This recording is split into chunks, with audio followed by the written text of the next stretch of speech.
Assalamualaikum warahmatullahi wabarakatuh. Salam sehat, salam sejahtera untuk kita semua. Mahasiswa yang saya hormati, saya ingin menjelaskan satu hal terkait dengan tata cara menjawab soal ya. Di dalam menjawab soal itu ternyata juga secara filosofis gitu ya, secara filosofis itu bisa dijelaskan ya, atau menjawab soal bisa dijelaskan secara filosofis. Taruhlah kita sedang mempelajari mata kuliah tertentu, taruhlah adalah mata kuliah logika. Logika pada prinsipnya adalah berpikir logis. Jadi berpikir yang masuk akal, berpikir yang tidak sembarangan tetapi berpikir secara logis. Ada dua paling enggak berpikir secara logis itu. Yang pertama adalah deduktif, gitu ya. Deduktif itu adalah suatu cara berpikir atau mengambil kesimpulan dari hal-hal yang bersifat umum, kemudian menuju ke hal-hal yang bersifat khusus.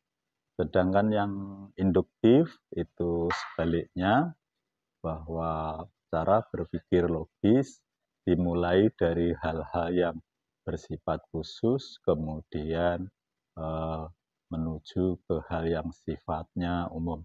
Di dalam penelitian kita kedua-duanya kita gunakan ya. Kita gunakan berpikir secara deduktif atau juga berpikir secara induktif.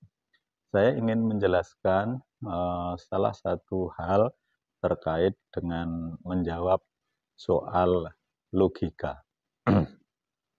Tatkala kita misalnya diberi soal gitu ya, dengan topik tertentu, misalnya konsep dan sejarah logika, maka kita bisa menjelaskan hal tersebut gitu ya dengan tiga cara, dengan menjawab tiga pertanyaan secara filosofis. Pertanyaan pertama secara filosofis itu adalah ontologis, ontologi, yakni pertanyaan mengenai apa. Jadi misalnya kalau ada pertanyaan tentang logika, maka kita bisa menjawab dengan apa itu logika. Jelaskan konsep-konsep logika itu, misalnya berdasarkan buku-buku atau pendapat-pendapat dari para tokoh yang telah berperan di dalam mengembangkan ilmu logika ini. Jadi inti yang pertama adalah menjawab tentang apa, ya, atau bahasa filosofi adalah ontologis. Kemudian yang kedua, bahwa kita bisa menjawab soal logika tadi dengan menjawab pertanyaan epistemologis. Epistemologis itu bagaimana? Logika itu bagaimana? Tadi sudah saya jelaskan sedikit bahwa berpikir logis itu bisa dimulai dari tadi itu hal-hal yang bersifat umum, kemudian menuju hal-hal yang bersifat khusus, itu disebut dengan logika yang deduktif. Sedangkan kalau sebaliknya, bahwa hal-hal yang bersifat khusus kemudian ditarik secara umum, maka ini disebut dengan logika induktif. Ini yang kita sebut bagaimana logika itu. Logika itu bisa dua hal tadi itu, bisa deduktif, bisa induktif. Ya. Kemudian pertanyaan yang ketiga adalah apa fungsinya? apa gunanya kita mempelajari logika itu, ya. Terus terang aja kalau kita sudah berpikir yang logis, maka apa yang kita sampaikan tentu masuk akal, bisa diterima oleh orang lain, ya. Tidak ngawur, tidak bisa mengucapkan sesuatu, menjelaskan sesuatu dengan sembarangan. Oleh karena itu, yang ketiga fungsi, ya. Fungsi logika adalah menyampaikan sesuatu pemikiran, pendapat yang bisa diterima oleh akal orang lain atau orang lain, pemikiran-pemikiran orang lain. Itulah sedikit mengenai bagaimana menjawab soal dari taruhlah soal diskusi. Oleh karena itu mahasiswa bisa menerapkan ini, ya, kalau ada soal-soal di dalam misalnya diskusi, menjawab soal diskusi bisa dijelaskan dengan ketiga hal ini. Yang pertama adalah ontologis, apanya, kemudian epistemologis bagaimananya, kemudian yang aksiologis fungsinya, fungsi logika itu apa. Kemudian bagaimana kita menulis jawaban-jawaban itu.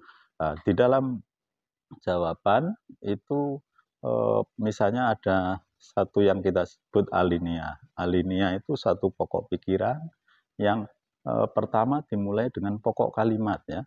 Pokok kalimat itu pasti ada SPOK, subjek, predikat, objek, kemudian keterangan. Ya, ini menjadi poin pertama dari satu alinea.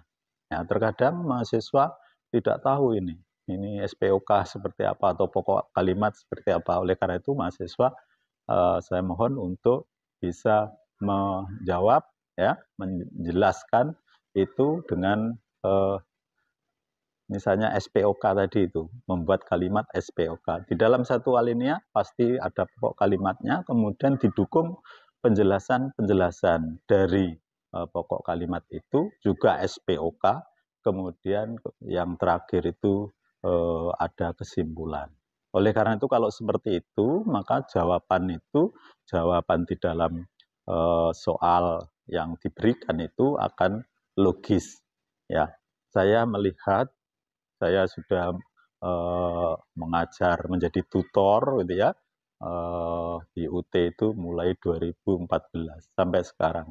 Saya baru membuat video semacam ini menjelaskan bagaimana cara menjawab.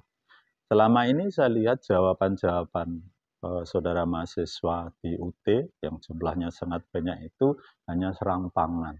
Oleh karena itu secara logis tadi itu bahwa kita harus menjawab juga secara logika. Menjawab pertanyaan ontologis, menjawab pertanyaan epistemologis, dan kemudian menjawab pertanyaan secara aksiologis. Kalau ini dikerjakan, insya Allah bahwa nilai yang saya berikan akan baik.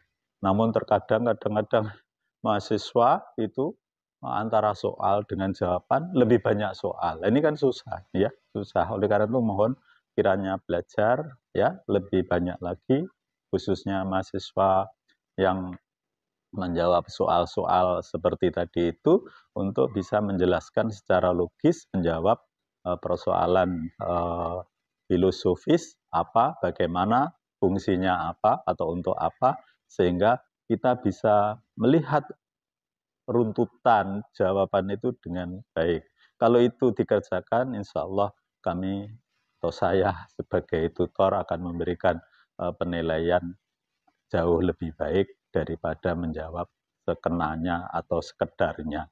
Oleh karena itu mohon kiranya bukan hanya mata kuliah logika atau mata kuliah yang ada apapun sebetulnya bisa dijelaskan dengan logis melalui yang saya sebut metode filosofi dalam menjawab soal ini. Dengan demikian insya Allah jenengan semua akan menjawab persoalan atau menjawab soal-soal dalam diskusi maupun soal-soal dalam tugas akan jauh lebih baik dibandingkan sebelumnya. Selamat belajar, selamat berpraktek menjelaskan atau menjawab soal itu dengan sebaik-baiknya.